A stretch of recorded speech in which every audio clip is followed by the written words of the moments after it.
everyone, and welcome to Call Your Hits, a Storm Riders Airsoft podcast.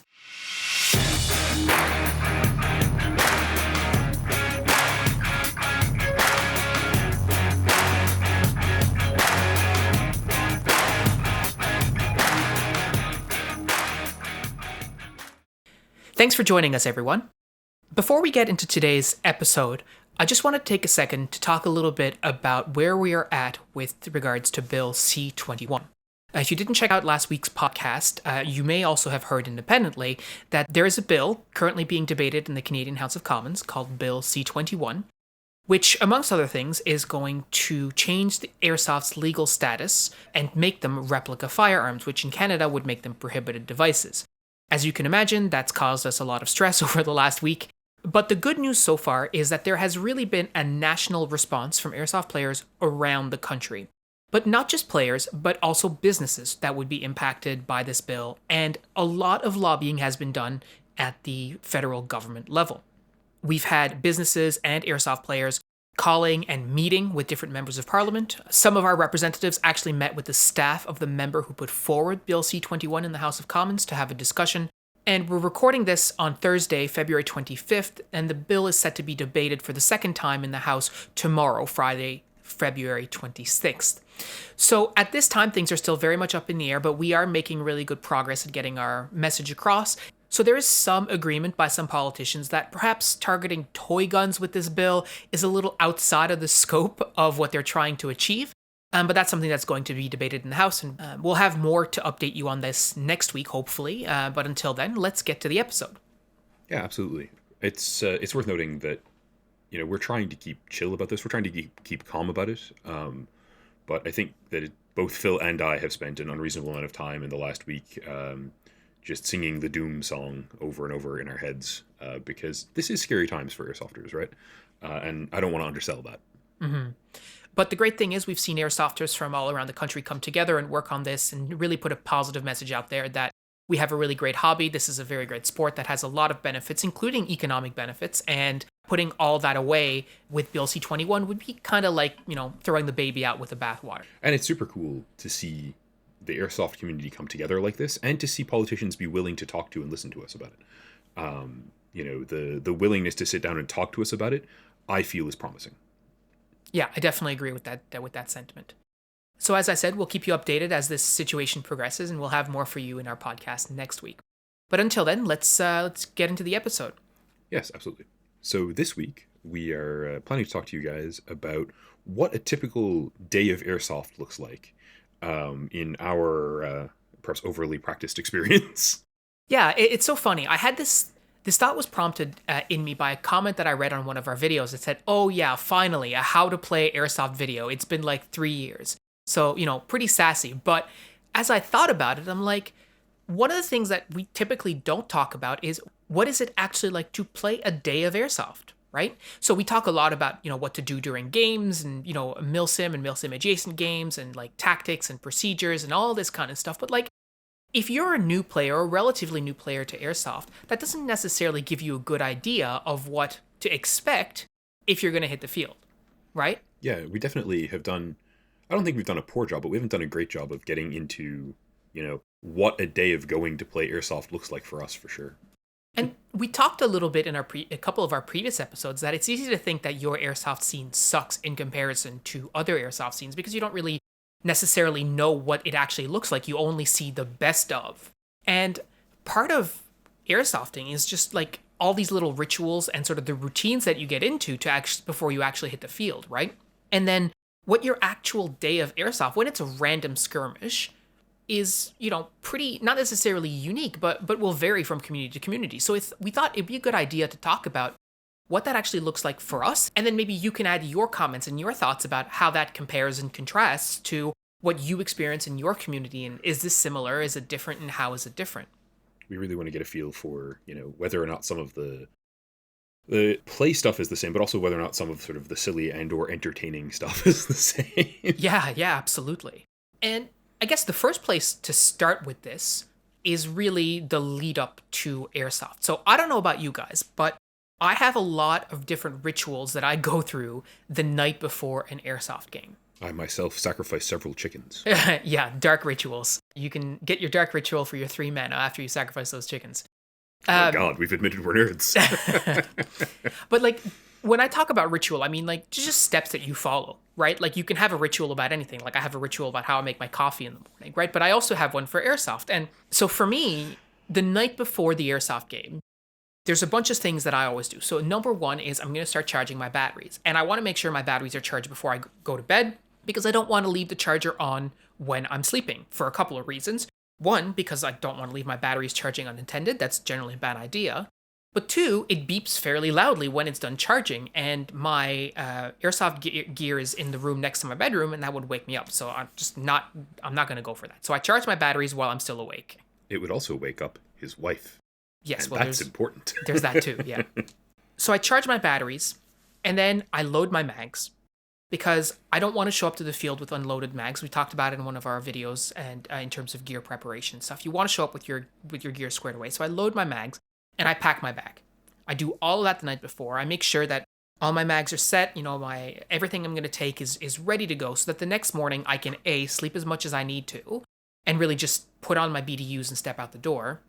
And B, I can feel very confident that I have everything I need, and I don't need to be rushing around the morning of, right? And I'm notorious for being slow to get on the go in the morning. I only came to drinking coffee in the last couple of years, and people have been astonished by me showing up and being like cheerful and affable in the morning after me getting coffee. It's been remarked on by Phil and by most of the rest of our team. Yeah. Like, Pat, you seem markedly less surly than we expect. Totally. But yeah, no, because I know that I want my sleep dearly, yeah, I load my mags and stuff because honestly, I'm going to be 5 minutes or 10 minutes late getting there. And at least that way, like if everyone else has finished loading up their stuff, because a lot of people don't load their mags before they come out, then I can just strap my gear on and go. Yeah.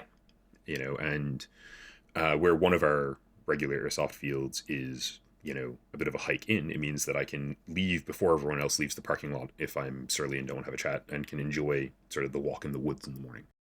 But yeah, so night before, I tend to do, pretty much the same things Phil just said.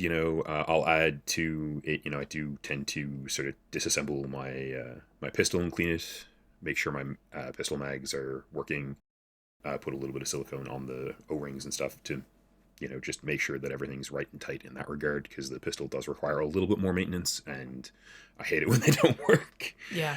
Same thing with the tornado grenades, too. Like, I take a couple minutes the night before to make sure that it's properly lubed and ready to go. And by doing that, I mean, I've been able to use this grenade for, hundreds of throws, for maybe even thousands, I don't really know, but definitely a lot. And that's as a result of just, proper maintenance and taking care of the night before.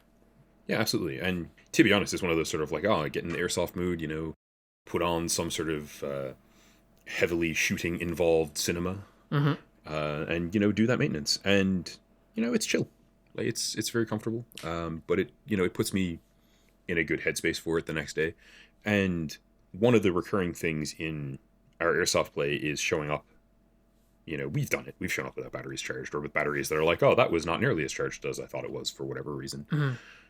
And so at this point, we've grown sensible in our old age, and we all, we have 2 or 3 batteries each, and we charge all of them before we go out, and we bring all of them with us. And not just like AEG batteries, but like radio batteries and camera batteries. Like, I run a GoPro.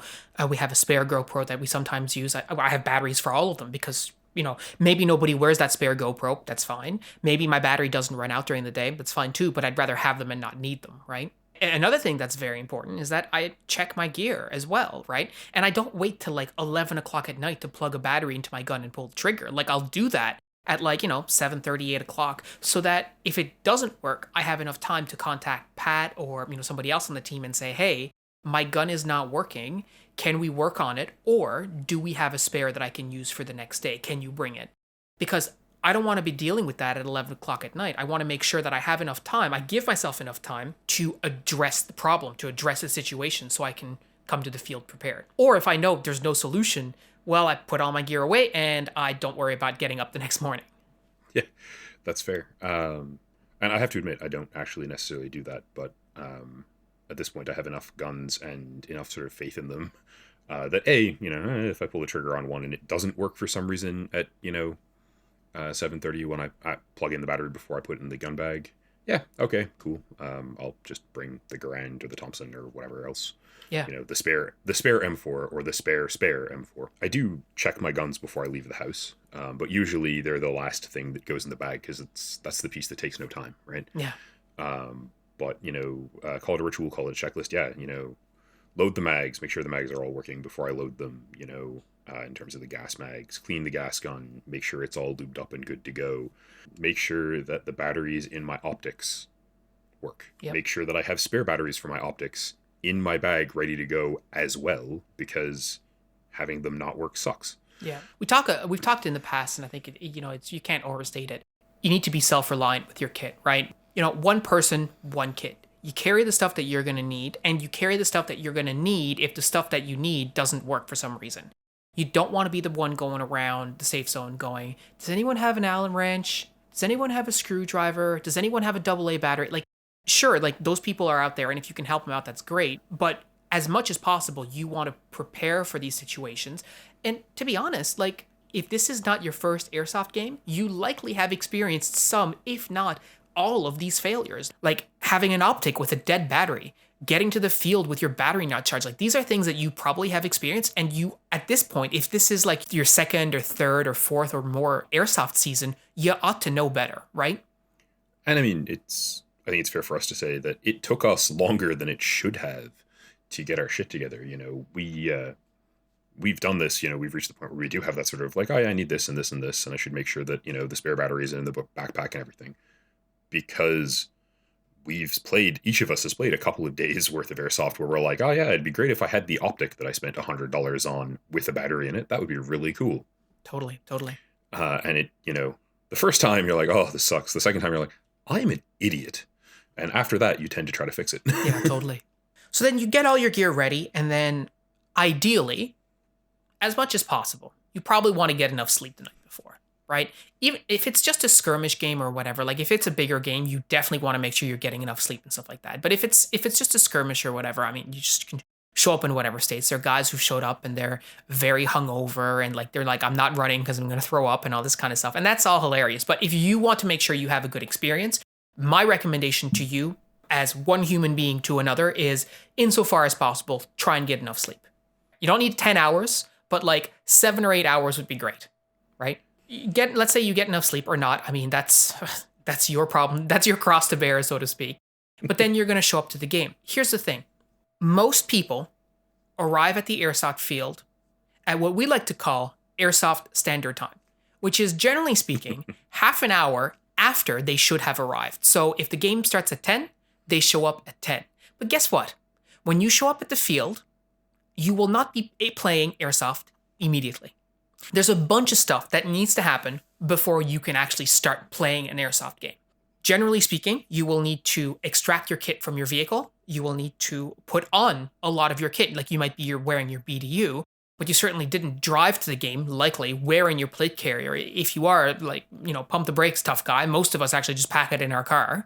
And then when you get to the field, you got to put on all your gear. Well, that takes time. If you didn't load your mags, that also takes time. If you're playing at a commercial field, you likely have to go in and sign a waiver to allow you to play at that field and likely pay. They usually want some money, yep. If you don't have BBs, maybe you need to buy them. If you don't have a gun, maybe you need to rent one. Maybe you didn't bring water because you figured you probably didn't need it, so maybe you decide to buy water. All of these things will add to your time. So if the game starts at 10 and you show up at 10, it is at least 10:30, probably 11, before you realistically get on the field and start shooting people. And you need to make sure you organize yourself so that you have your coffee ready to go, or so that you factor in the time it takes to stop in Tim's on the way to, or McDonald's, wherever you get your necessary caffeine, before you go play airsoft, right? Because Pat's a much less grumpy boy when he's had his coffee, apparently. Not to mention that you probably ought to feed yourself too. I mean, you're about to go and run around the field. That is going to expend some serious calories. And if you show up at the field hungry, you will not have the amount of energy that you probably need, let alone the fact that, like Pat was saying, it's early in the day. So if you haven't had your coffee, you're not good to go. All of these things take time. So what we're getting at is you need to take the time in the morning to make your way to the field in a reasonable amount of time to be there before the game start and also get everything else you need squared away, like your coffee and your food and stuff like that. Yep. And, that sort of tracks back also to if you are the sort of person who, you really want to get your 8 hours and you don't function as well without your 8 hours of sleep, then yeah, you need to have your shit together and make sure you get everything packed up and then go to sleep at a reasonable time. Yeah. So to give you a concrete example, my house is about 20 minutes from the airsoft field. So on a game day, when it's starting at 10 a.m., I get up around, 8:30. I put on my BDU, nice and easy. So gently wake up in the house. At 9 o'clock, I'm out the door. I'm driving to the nearest McDonald's. I'm picking up my coffee. I'm picking up a muffin. I drive out to the field. And by the time I get there, it's about 9:30. I drink my coffee. I eat my muffin. By about, 20 to 10, I'm out of the car. I'm putting on my gear. Then I'm at the administration building, signing my waiver and paying for the field fee.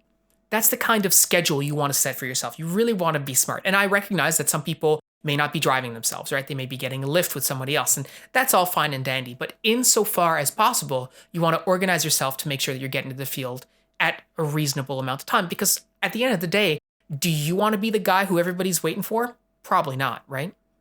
And I would argue that if you're getting a ride with someone, or if you're driving people, then that promptness and that organization is actually that much more important, if anything.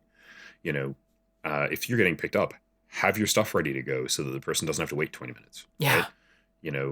Right? If you're picking people up, figure out, okay, how long you actually need to collect the human beings you're collecting and get to the field so that you're not late with 5 people. Yeah, exactly. Because I suspect we've all had that game where, the van full of dudes shows up and you're like, oh my God, you're half an hour late and there's 6 of you. And you don't have your mags ready and you don't have anything ready to go. Ugh. Right? And don't be that guy. And let's just be real about this too. We're all paying money to play airsoft at a field that likely has a time frame attached to it. So for instance, for us, airsoft games run from 10 a.m. to 1 or 2 p.m. at the open, right? So if you show up at 9:30 and you're good to go at 10, but the bulk of the players don't show up till 11 or 11:30, well, you don't really get good games for an hour and a half. That's time you paid for. And the game will end regardless at 1 o'clock or 2 o'clock, whatever that time is. So why is it that we're not getting organized to get as much play time as possible, right? So it's something you want to consider. Yeah, I mean, absolutely. You want to get the most value for your money that you can. I feel that's probably true for everyone generally, but it's not necessarily a construct we apply to, oh yeah, I'm going to go, spend time playing airsoft. And, in point of fact, I have days where I'm like, hey guys, I'm going to be late, and so does Phil and so does everyone. Yeah, totally. And on those days, I'm like, oh, well, I'm paying more, I'm paying the same amount of money for less time, but real life happens, whatever. But if it's just a matter of, oh, you're being really inefficient. I woke up this morning, I got to load my mags, I'm leaving the house so that I get to the field at 10 or 5 after 10. And you're like, well, I'm still, air quotes, on time. Mm-hmm. But it's 10:30 or 10:40 by the time you actually get out on the field. That's something you should look at because you're wasting your money. And if that doesn't matter to you, or if, real life intervenes, then that's one thing. But if it's just a matter of, man, I should really pack my shit the night before so that I'm good to go, right? I should have my mags loaded in the pouches on my chest rig so that I can just throw my chest rig on and I'm ready to rock. Yeah, that's easy to do. It's easy to organize and it's very helpful. So all that aside, you decided to actually organize yourself the night before. You planned out your morning. You showed up at the game on time. And by that we mean ahead of time. So what does this actually look like for us? A typical day playing airsoft. So first of all, let's just, for the sake of argument, let's just assume that this is a game day where we're not waiting for a whole bunch of people. Let's say most people are already here, so we can get playing right at the start, right? For argument's sake. Yeah, absolutely. And for argument's sake, also, we're not talking about we've shown up for a big scenario game, nor have we really talked about prepping for one. This is it's Saturday and we're going to go shoot some people. Yes, absolutely. Absolutely.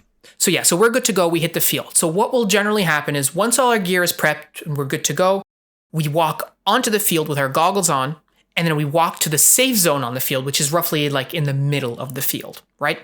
So if you are new to airsoft or really any of these shooting hobbies that we do, whether it's airsoft, paintball, Splatmaster, whatever, at any time you're on the field, you need to be wearing eye protection. There are different rules at different fields, depending on whether there needs to be a full face protection, full seal, whatever. But whatever the rules are, you need to be wearing eye protection at all times when you are on the field and not in the safe zone. So for us, this means walking from the parking lot onto the field with our eye pro on, walking to the safe zone, and then when we get to the safe zone, we can choose to remove it if we want to. Now, in some cases, you may choose to leave them on. If your eye pro is, for example, like ours, and is relatively minimalistic and it doesn't really fog because it has good ventilation, you just leave it on, right? I think I really want to stress here is, like have the goggles on, even if they're kind of uncomfortable, before you go out onto the field, because whether the rule is in place everywhere you play or not, the fundamental fact that we can't replace your eyeballs is absolutely a fact. Yeah. And that is not to be messed around with. No, totally. You don't want to screw around with that stuff. There's just no reason to. And it can certainly happen, and I've seen it happen for me. Like I've seen games, even at a commercial field, where people walk onto the field in between like different match areas, like different sort of maps, if you want to call them. And they're not wearing eye protection, and we have to stop the game because somebody's just walking there because we can't account for the fact that we might accidentally shoot them and damage their vision. So always wear your eye protection whenever you're on the field and not in the safe zone. But so you walk from the car to the safe zone with your eye protection on, and you'll put your kit down somewhere, like on the table. In our case, and I know this is not a reality everywhere, but in our case, we just leave our kit lying around. There isn't really an issue in our community with thievery, right? People don't generally tend to nick other people's stuff. I have not seen it happen, and if it has happened, I was not made aware of it, but it's not something that happens in our community. The only thing like that I think has ever happened is, during that sort of period where the CM16 Raider was really popular, someone going home with the wrong gun or whatever. And that usually gets sorted out after the fact. Oh, right? Yeah, absolutely. It's never been like an ongoing thing. And this is sort of, one of the benefits of, we have a relatively speaking small community, right? Like I'm on more or less a first name basis with most of the people who play airsoft here. It works out additionally well in the case of like our team, like our guns are all painted with our number and stuff like that. But that's a cosmetic thing we chose to do. It's definitely not a deterrent for people running away with our gear, because it's just not a problem here. And it's actually more because if we leave our kit lying around, people know who it belongs to and they can return it to us, right? Yeah, absolutely. Like we have our numbers on all of our mags, and we've all lost them in the bushes and stuff, and had people be like, "Hey Pat, I found 2 of your mags. Here you go." Yeah, or be like, "Hey, I found a mag and it says SO6. Who's that?" And I go, "Oh, that's Mark. Just give me." But so you'll put your kit down somewhere, and generally the next thing that will happen is you will chronograph. So for us, the referee at the private field, or one of us who has a chrono, will start chronographing all the different guns. So you will bring your gun, you'll tell the person what weight of BB you're using, and then we'll chronograph it and make sure that it's under the joule limit for whatever type of gun we're using. We have different limits for like AEGs that are like just regular rifles compared to stuff that might be like a designated marksman rifle that has like a semi-locked, and that's a little bit higher. And then bolt action sniper rifles, of course, are the highest. But so we chronograph the guns, and this is very important, again, because our experience is very much that if you don't pass chrono, you cannot use that gun, period. There is no exception. It doesn't matter if you are, like me or Pat, some of the most seasoned players in the community, or you're brand new. The rule is the same, and it applies equally to everyone. And I myself have had issues sometimes with my gun not passing chrono, and I did not use it. I could not play that day. I had to use somebody else's gun. That's a reality, and so it is a very, very critical part of our airsoft gameplay. So you chrono your guns, and generally speaking, the ref does it and makes sure everyone is kosher. At some fields, they might even put like a little flag on your gun to say that yes, it passed chrono. It might be like a little piece of tape or something. We at our field don't do that. So we just chrono the guns. The ref is able to look at everyone and say, "Yep, all these guns are fine," and off you go. And the chronographing thing is absolutely just a safety thing, right? It has nothing to do with trust or skill level. It has everything to do with, we don't want people getting injured. Yep, absolutely.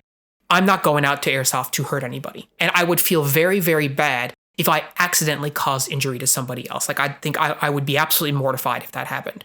And so you never know. Like, things can happen in your airsoft guns that are just weird, where sometimes you pass chrono and the next time you go, you don't pass chrono and you don't know why. So it's something that you need to do every single time, and it needs to be part of your routine. And like Pat was saying, like, it has nothing to do with we don't trust you or whatever. It's part of our game day rituals. We chrono the guns, every gun, every time, and then you just move on. It's really not. The hardest part is actually just getting rotated through all the players. That's the hardest part of it. Most of the time, there are absolutely no problems with chrono. Generally speaking, in fact, it tends to highlight problems with your gun the other way, so that you chrono your gun, and instead of shooting like 1.3 joules, now you're shooting 0.6, and you're like, uh-oh, what's going on here? Hey Pat, my gun appears to be shooting at approximately a third of its normal muzzle velocity. We should check that later. Yeah, like there's an air seal problem or whatever. So it's an important part. It's a problem solving. It can be a problem solving part, but like Pat was saying, it's just a safety thing. So you do all of this stuff, and then you get to play, right? Nope, not quite. Almost. For us, the next step after that is a safety brief, and the safety brief, despite the fact that it happens every time, is pretty short because, as Pat was saying, our community is fairly small. Generally speaking, the safety brief starts with the ref asking, has anyone not played airsoft here before? Because chances are everyone has played there before. And that's not to say that the safety brief is then ignored, but rather certain things need to be emphasized if there are new players, right? So we go through all of our different rules. If all the players have played there before, it's just quick reminders. Guys, remember to call your hits. Ricochets don't count. Gun hits don't count. No blind firing, no full auto in the couple of areas on the field where there's no full auto. Yeah. Like, any questions, anything that that we're concerned about? No, and off you go. If there are new players, then we take a little bit more time to talk about what these things mean in detail. But for people who are old hat, we just go through the safety brief, we're good to go, and off to the races. And then you get to play. So this is the fun part, right? So this is when the fun begins, really. What does the actual gameplay look like at a random weekend skirmish? One thing that's become, funnily enough, one of those rituals of airsoft is that almost invariably the first game of the day is just, super quick, split into two teams, single or two life, respawn, whatever, deathmatch. Like, just quick, get the adrenaline flowing, get the blood pumping, get right into it kind of gameplay. Yeah, shake off the rust, right? We go corner to corner, single elimination, switch sides, do it again, just to really get amped up, get ready to go for the day, right? That's how we always start. It is a good way to start out a day of airsoft. Yeah. And it's interesting, but like that's always been the way that we've done it. Since we started playing, we always started with a couple of quick team death matches before people take a couple minutes to think, okay, what else do we want to do now, right? Yep. That was, the first game I ever went to, there were 4 people, right? You, myself, and 2 other guys. And we still were like, yeah, we're going to start off with, a 2v2. Yeah. It's just the way we begin. The only exception to that is when we were playing at Red Cliff lately, is that the guys were saying they were complaining about playing that hill game too late in the day and they were all tired. So I said, fine, we're going to start with the hill game then. And so we started with the hill game. We'll tire you out early. Yeah. But they were both, they're like, who thought that this was a good idea? I was like, it was you guys and I'm just enforcing it. We're doing this. Whose terrible idea was this? Yeah. Yours. Oh. So typically we do a couple of team death matches to start the day, get the blood pumping. And then after that, by that point, if we're playing at frontline, the ref will have figured out sort of what fields are open, what can we use. If it's still early in the day, we might have access to the full field. And so maybe we'll play a couple of like objective games, right? We might do capture the flag. We might do, like a road game or what have you. But in between most of those games, people are coming back and forth between the games and the safe zone, right? And I hadn't thought about this before, but, starting with that deathmatch does give the refs, or when we were the ones organizing up a Red Cliff, it gave us a bit of time to like work out in our heads what we wanted to do for the next game while we were, after I'd been shot in the face at 9 a.m., I could spend the 10 minutes that the rest of the players took to finish up thinking, what should we do next? Yeah, totally. You play your couple of games and you play maybe a bit more of an objective game. Maybe it's like a 20-minute skirmish or something like that. And then you're heading back to the safe zone. You're reloading your mags. You're getting some water. You're getting some food. This is really important because, all of these matches, especially for us at frontline early in the day, they're all high energy, high intensity matches. There's a lot of running from cover to cover, running and gunning in the village. And so typically you will have expended at least a little bit of energy, which means you sweat. You're probably a little bit parched. So you go and you drink up some water, you eat some food and so on and so forth. reload your mags for longer games, or maybe if you've got, like me, for example, I've got more mags in my pack than I can actually carry. So I just swap some of the empty mags on my person for mags in my pack and just go get back in the field that way, right? Yeah, it's worth, repeating. Like, bring food, bring water, right? Part of that prep before game should be like, oh yeah, do I have some granola bars in my backpack? Yeah. Right? And that's a good one to check before the night before. That's a grocery list item, right? Oh yeah, it's Tuesday. I'm planning on playing airsoft on Saturday. Have I eaten all of the granola bars in my airsoft bag? I mean, I've actually hit the grocery store on my way to the game to pick up like a sandwich and a box of granola bars because I'm gonna get hungry during the day, and I know that I will. Just because it's airsoft and we basically do military LARPing doesn't mean that you need to show up with like an MRE and like rations and all this kind of stuff. Just like bring regular normal food and mail pat your pound cake. There's a lot to be said about eating food that you can stomach well, right? There's nothing worse than eating something you haven't eaten before and it doesn't sit well in your stomach and then suddenly you got the shits or something, right? Like that's just absolutely horrible. And I know it's a bad image, but this is a total reality for some players. I personally remember playing it with at least one person who in short order, they were having to, go number 2 in the woods repeatedly because whatever they had eaten was not sitting well with them. Absolutely. I mean, this is, it should go without saying, but I've played with enough people who've done it that like, this is not the like, oh yeah, leftover Big Mac from like last night is my airsoft sandwich. Don't do that to yourself. Or right? like tactical it's bacon in a can. Like we've seen people show up with like bacon in a can and they open that up and they're like, yeah, tactical bacon. Awesome. Well, you know what? That grease is not going to do you so well right in the middle of like your exercise filled day. So, eating regular normal food is a good thing to do. I'm also going to throw out here. So, I suffer from ulcerative colitis, which is an irritable bowel kind of thing. And so, pooping in the woods is sort of a vague inevitability of my life as an airsoft player. But like things you should have in your pack and as part of your, checklist for prep, toilet paper, have it with you. Anyway, getting back to like the game day stuff, right? So you have your quick team deathmatch, and then often it's like, okay, so now we're warmed up, we're in the right headspace. Let's pick, some other game mode to play. And if you've got a ref, often they'll be like, hey, we're doing this next, which is great. That's sort of part of the benefit of having them. One thing actually we forgot to mention when we were talking about like those quick games initially, but it's really important, is those quick early games, they're a great way to get your first hit of the day out of the way early. Because the thing is, you are going to get hit, right? And getting hit sucks. And what's almost worse than getting hit in some cases is the anticipation of getting hit, right?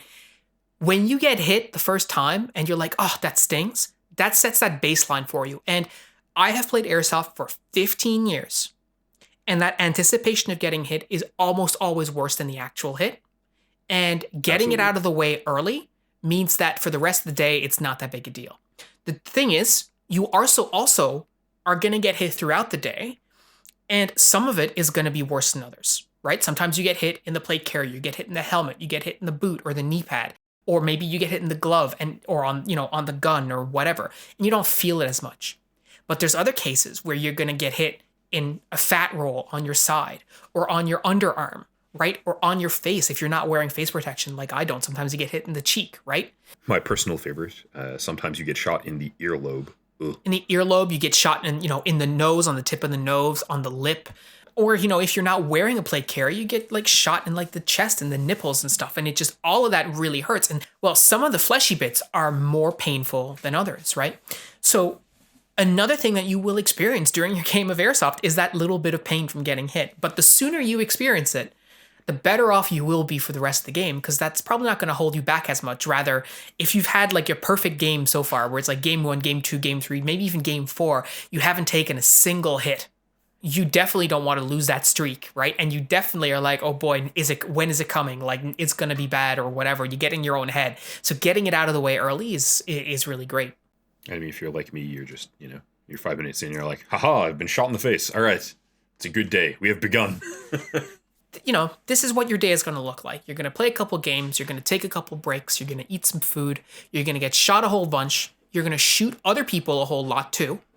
you're going to have all kinds of conversations in between. You're going to talk to other people about their kit and their guns and their gear, and you're going to see stuff that you like, and you're going to ask them about it, and they'll tell you about it. They'll let you shoot their gun. Like, that's all part of that sort of game day experience, and it's a huge part of why we play airsoft, right? It's not just about coming together to shoot each other. That's a huge part of it, right? And play games and win matches and stuff.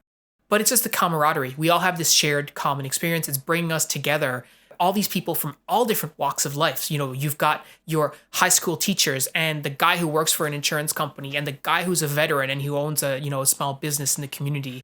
And these kids who are 17, 18 years old, like they're in their first year of university or their last year of high school, or sometimes even younger than that. You have people who are from your town, from your city, from your country. You have people who are immigrants that are just coming together with this shared interest, right? And so as a consequence of that, you're going to have a lot of really cool conversations. And you want a surreal experience, have a kid Friday afternoon walk by your classroom and go, "Hey, Pat, I'll see you at airsoft tomorrow at a school." Yeah. And it's like, huh? Oh, right, yeah, you know me from not here. Aha. But yeah, that sense of camaraderie, that sense of community is a thing to be valued. Like, we are often really chatty. Newfoundlanders, I think, are notoriously chatty anyway. There are occasionally games where, like, we spend too much time talking in between, and you don't want to spend the entire day having a chat, especially for those of us who are, more senior players who've been playing for a while and have more rambling to do because of it, perhaps. Or if you're on the clock, But you're only playing till 2:00 in the afternoon. Like, get on it, right? yeah, absolutely. But like at the same time, you're going to take 5 minutes to reload your mags anyway. Say hi to people, have a chat, be friendly, right? Get to know the other people in your community, because those connections can be awesome. Often are awesome, right? Friendships are a really great thing that you can get out of this hobby. But if you're just sitting there, not talking to anyone, it's not going to work out as well. And like, I, again, right, I'm notorious for being grumpy early in the morning. But once I've played that game and been shot in the face and woken up because the adrenaline is, all right, I'm here. I'm usually in a much better mood, and I'm a gregarious fellow. One of the other types of conversations that will happen while you're playing too is game-related conversations. So on the one hand, people will talk about what just happened. It's like, oh, I can't believe I didn't get you or whatever. But you also have more like informal, like, after actions or whatever to talk about what went well, what didn't go well, which is great. And we try to do that with not just players who are on our team, but also players in the community who are playing with us, right? Because we want to help everyone grow. And frankly, the 17-year-old who's at the school I teach at, who plays 2 games, 2 days of airsoft a week, probably has some ideas about the field that I may not have. Yeah, and so that's the other thing that happens too, is that you'll have conversations about, okay, what are we going to do, right? So you get on the field, the ref tells you, all right, guys, we're doing, a capture the flag game from, this side to this side. These are the teams or what have you. Generally speaking, when you get to your spawn point, someone will say, okay, guys, so what's the plan, right? What are we trying to do? And there are people in the community who will take the lead and say, okay, well, this is what we want to do. And in a lot of cases, that's us, because we have a lot of experience that we want to deploy. We want to use people on the field as much as possible, and we have a good sort of tactical grasp on what we want to achieve. But it doesn't have to be the most experienced players. And in some cases, some young players will say, oh, well, I'd like to do this. Great, go ahead and do that, and we'll work around it, right? You'll have this collaborative space at the start of the game to try and figure out what the plan should be. And if you're not part of a team, or you're just showing up for a random game, or maybe you're a renter, one of the cool things that you can do is actually just go along with this as best as you can, right? Join yourself to other people, find a battle buddy that you can go with or what have you, and try and work together as a team on the field. That will give you a much better ultimate result. And we've talked about that in a lot of other episodes, but it's just worth, repeating again. Like if you're going out to the airsoft field, that's one thing you should expect to see, right? And if you're on the, on the shyer side, and if you're more sort of daunted by the, fact that you're 17 or 20 and there's a 35-year-old, they're going, hey, I think this is a good plan. If you have an idea, man, spit it out. Like, we haven't tried everything. We haven't thought of everything. So like listen, learn, and share. Mm-hmm. The other thing that may happen during the day, it sometimes happens with us, is there might be a break for lunch. I mean, that's a good opportunity to play, a couple of smaller games, or most of us, for example, bring our own food and eat throughout the day, so we don't feel the need to just take a break during the day for lunch. But if there is a break, I mean, there's an opportunity to play some different like types of games. For example, when we take a lunch break, we might do 3-on-3 pistols in the village in a small area because we have a few people who are willing to play. Some people are on to lunch, so we'll do, a couple of smaller games that way. We might do a couple of silly games like Trouble in Terrorist Town. Yep. So like stuff like that gets played in between. And one thing I want to mention about the lunch thing is, like people need to eat, and often people, like your soft fields probably got I know ours has a deal running with like a local pizzeria, so they get a couple of pizzas and make a bit of extra money off that. That's to the good, really. Like we want these places to be around. People need to eat. Kids, especially the younger players, don't necessarily think, oh yeah, I should go pick up a sandwich before I come to airsoft. So it's good for everyone, and we, as Phil said, we tend to already have eaten something, so we tend to take the time to fit in game modes that are not as popular or that are maybe a little silly at times. And the pistols thing is super good to fit in there because in our experience, generally it's the sort of older, more organized players who have already like brought small food they can consume across the entire day to space things out. And also those are often the players who can afford to have pistols. Yeah. Right. And so one of the drawbacks to trying to go, oh yeah, let's play a pistols only game, which I'm always down for because I enjoy them way too much, is there are lots of people in the community, especially new players and younger players who don't have as much money, who don't own pistols, right? And so it allows you to be like, oh, well, they're all gone getting food. Pat's got a spare pistol. We've got a couple people who don't have pistols there, and fork those over and play a couple of games. Yeah, totally. So, that's something that is totally worth checking out. And whatever the situation is, you may or may not get that break. You definitely are going to eat something. You'll play a couple more games throughout the day, and then the time will run out and it'll be time to wrap it up. And generally speaking, for us, they'll announce that it's the last game, so you can, go all out if that's what you want to do. They might play a particular game mode with like unlimited respawns so that you can shoot as much ammo as you want, like do all this kind of stuff. It's the empty your mag. Yeah, mode. Totally. And then you take a picture with your teammates or your squad mates or whomever, and then off you go. You go home, right? And going home usually for me involves picking up some sort of food because I'm also ravenous. Like, sure, I ate during the day, but I was running around like a crazy person for 3 hours, and now I'm still very hungry, right? And we play airsoft with our friends, right? It's a very rare game where only one Storm Rider is on the field, I think. Yeah, pre-COVID, we're often like, yeah, let's go get a burger or go to Boston Pizza or whatever and have a beer and a chat about this and talk about, the game and, both sort of like after action and like what could have gone better and, shoot the shit, but also catch up with each other and talk about our lives and just be friends. Absolutely. And hang out. I can't agree more. I think it's a huge part of building a community, number one. And it's also part of, like we were saying before, like that whole like airsoft experience, right? It's not just about the time you spend on the field, but it's sort of all the ancillary stuff that goes along with it.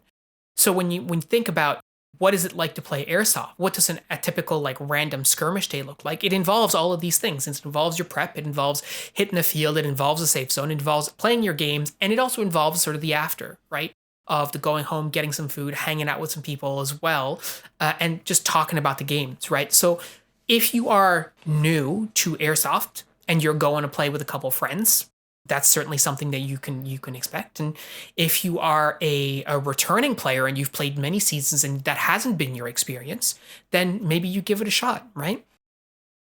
Yeah, I mean, this season coming up, that we're assuming that it is going to occur. This season coming up is the perfect time to start becoming more involved, to be more outgoing, right? One thing I want to add is that the after game rituals for my crew has always also involved like emptying our pistols. Yeah. Because it's way more fun to shoot them until they're dry than it is to like just targets or whatever. And tossing your grenade too. Yeah, absolutely. And emptying your grenade and stuff. And so it's also a really good time in the sense for people who are, hanging out to be like, hey guys, how does this grenade work? How does this stuff work? Because we're like, man, I'm emptying it anyway here. Yeah. Well, so guys, that is what it's like for us when we play a random skirmish on a weekend as at one of our local fields, or even when we play up at Redcliffe. We'd love to hear how that compares to your experiences at your field. We know a lot of you guys are playing on fields that have way more players than us, and some of you probably play at fields that have fewer players. So let us know in the comments how this compares to your experience. and what some of your game day rituals are. We'd love to hear a little bit about how you prepare for the game and some of the things that you expect on your actual game day. But until then, thank you so much for tuning in, and we'll talk to you next time. Thanks, guys. Have a good week.